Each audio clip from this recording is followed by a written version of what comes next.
spineless man, because what do they fear more than a working class brown mayor with a brain? When our energy is harnessed, everything changed. Look at Pac, look at Marley, look at Hendrix, look at Garvey. This is the potential that is wasted on a daily basis. A racist, classist world that we live in. Still we coming for nothing and we educate millions. I see why it scares you. It's like, how dare you overcome obstacles that we have been careful to place in your way every step of the way. In this so-called democracy where kids get sprayed, blacks and the Asians, Turks and the Chavs, crowded in council flats, living like ants. And who's more confused than so-called white trash, talking this madness but they want their country back. It never was yours. You should read more. What they did to brown people, they did to their own poor. But people's memory short, so much that I'm seeing black and Asian kids cuss Eastern Europeans. No pot to piss in makes competition.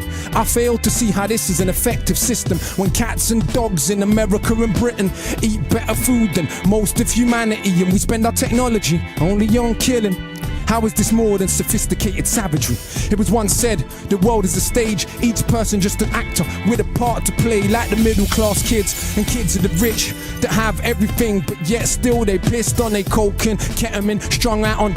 I ain't generalizing, look at the evidence, so go to Glastonbury any year, you will see. But unlike Carnival, it won't be crawling with police, this is London. The kids on the very next street had a very different life experience from me. And in my experience, they can't help but be smug after a lifetime of what they think's just good luck. But they're still more anxious and more thankless. Unearned privilege weighs like an anchor, that's why they copy what we do, trying to be what they not. They will grow up though and get better jobs and maintain a system that they claim that they hated. They can't fight against, they got a stake in this matrix. Hip-hop is just a fad to them. You didn't know? But for us, this is our living, breathing soul. And yeah, they might backpack in South America or even volunteer in an African village. But all said and done, when push comes to shove and hits the fan of middle class and British, and I ain't even dissing. That's just how it is. Most rich brown people are just as full of shit. So much more concerned with our cars and jewels than most of the world's poor looks just like you. So much more concerned with being privileged few. And who knows, maybe me too, because absolute power corrupts absolutely, but absolute powerlessness does the same. It's not the poverty, it's the inequality we live with every day that will turn us insane. Absolute power corrupts absolutely, but absolute powerlessness does the same.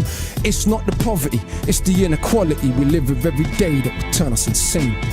Every major corporation in this country has outreach to minorities. They want minorities. Every college has outreach. They're in New York City here. You can go from preschool through your graduate degree and never pay a dime if you're a minority. Yeah, if you win some kind of fucking Hunger Games lottery, it's not the normal life. The bill is part of the machine, political, corporate and media, that just whenever truth comes, go, no, shit, truth.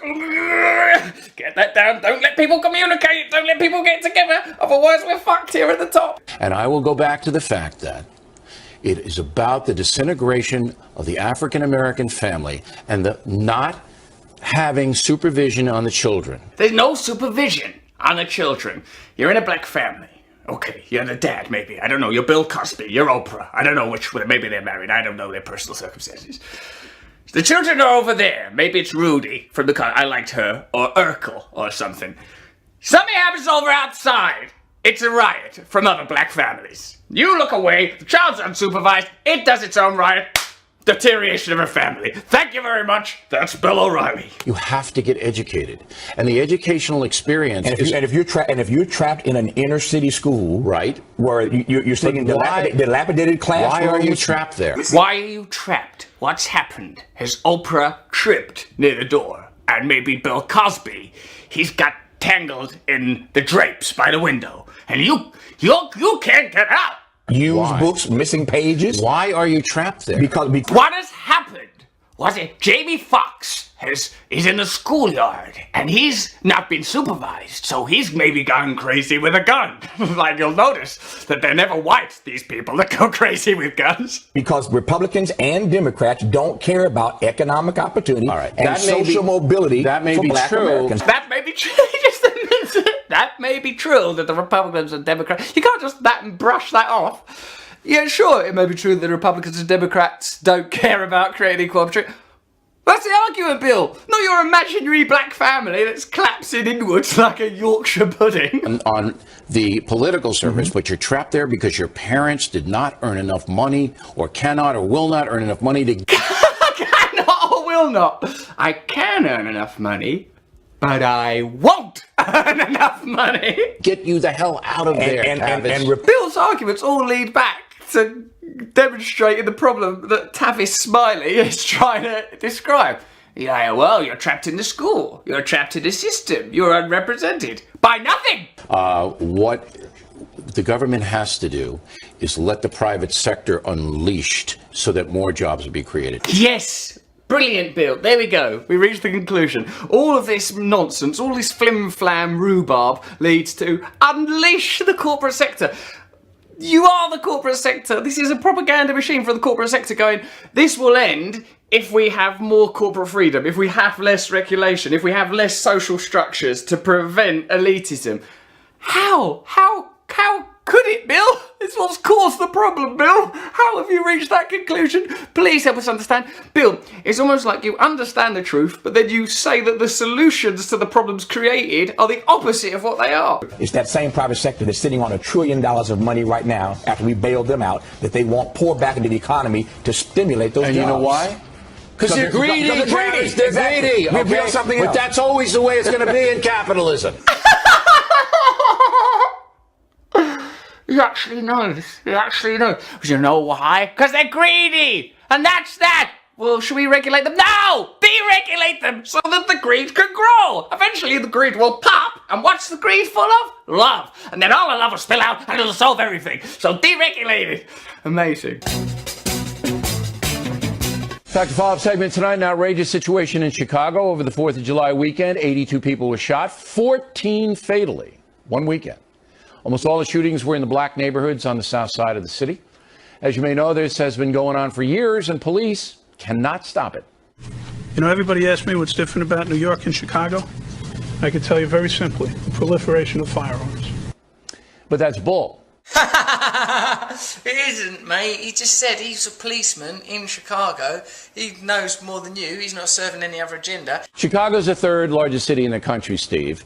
And the gun crime is concentrated in a few neighborhoods. Not Asian American neighborhoods, not Hispanic American neighborhoods, certainly not on the Gold Coast in the white neighborhoods. Firstly, why have you got all these different kind of neighborhoods in the United States of America? United. Well, adjacent states of America. The white people are there, and then there's people that are a bit brown, and then very brown ones that are there. It's all in the black neighborhoods, and it's gang-related, most of it.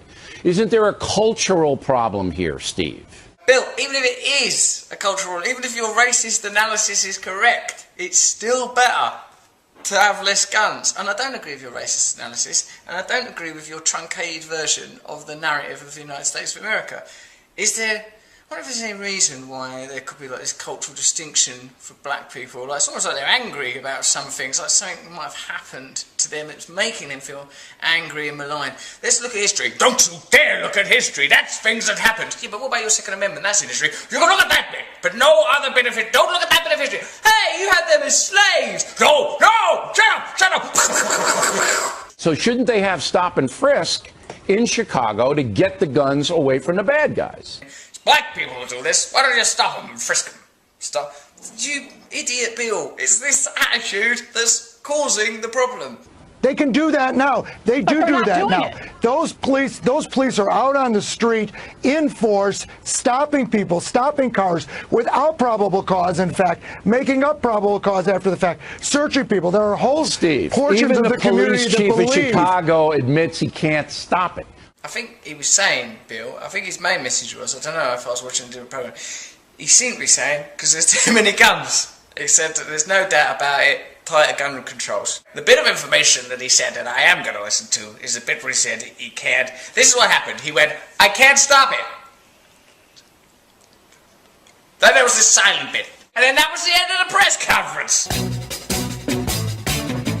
Tonight, Talking Points memo, how the left wants to handle tens of thousands of children illegally entering the USA. Liberal America trying to convince us that poor people in Central America, Mexico, and everywhere else are fleeing economic oppression, therefore they are refugees. Oh, refugees. Most of these kids and their parents can't speak English, have little education, and few skills.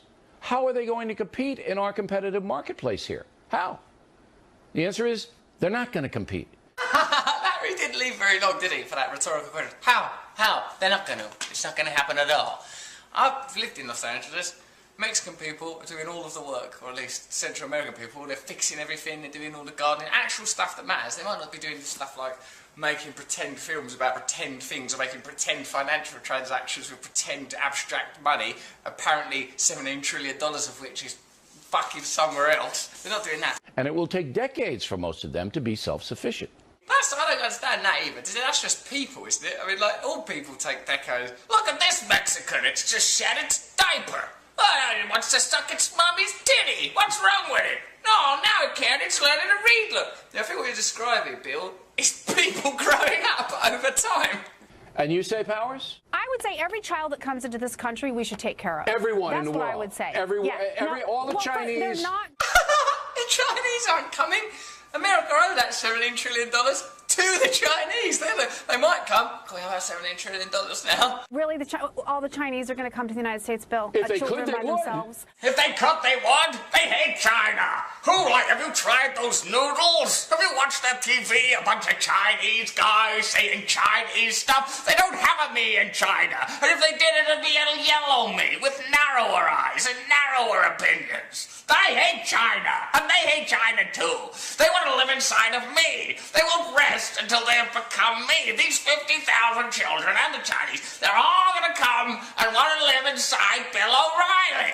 But they can't. We're talking about If you were the president, border. they would. But you cannot. Oh, really? How would they? Would they fly over here? No, I mean, they'll take a little boat, Kirsten. They'll take a little boat. The Chinese are going to get on a little boat. They're going to come here, and they're going to take our jobs. So you want every kid in the world who comes here, you think That's not America what I should take said. care of? Yes, she did. I said the children that Absolutely come across said the that. border. Am I wrong? Sure. Did she just say that? Any child Wait, that can Kirsten. Any Let's child let that can Monica get jump themselves in. into this country, we should take care of. Did she not say that every child he shows up here we should take care of? He's got his own evil version of Blonde Woman that he's got in the studio.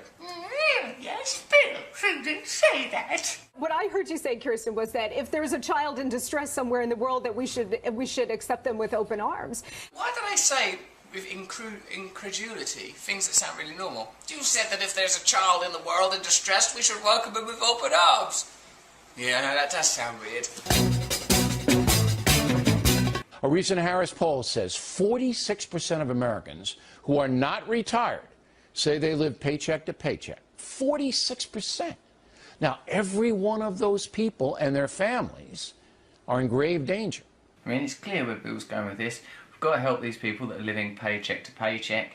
There's obviously the money out there. I mean, the money is there. People are like, I mean, all of the luxury goods businesses across the world are going up. More Bentley cars being sold than ever.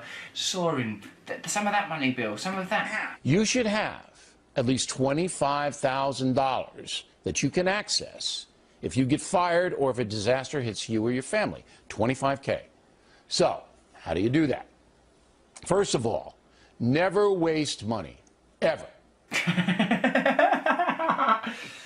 Don't make me give up my wasting money. That's the first thing I do with my low-paid job is I get some of my money and I waste it away. Here you go, there's some there. I'll buy some more, I don't know, chocolate bras, gambling on the outcome of a squirrel fight. That's 20% gone. You say that's going to stop, Bill, okay, alright. You're going to get around though to taxing the wealthy, are you, and taking some money off big business, but oh yes, you're right, I should stop the wasting money. Then, take a look at your life. See what your vices are. See what you overdo. Cry and worry? What's going on with this lot over at Fox News? It's a really vindictive bunch. What do you overdo?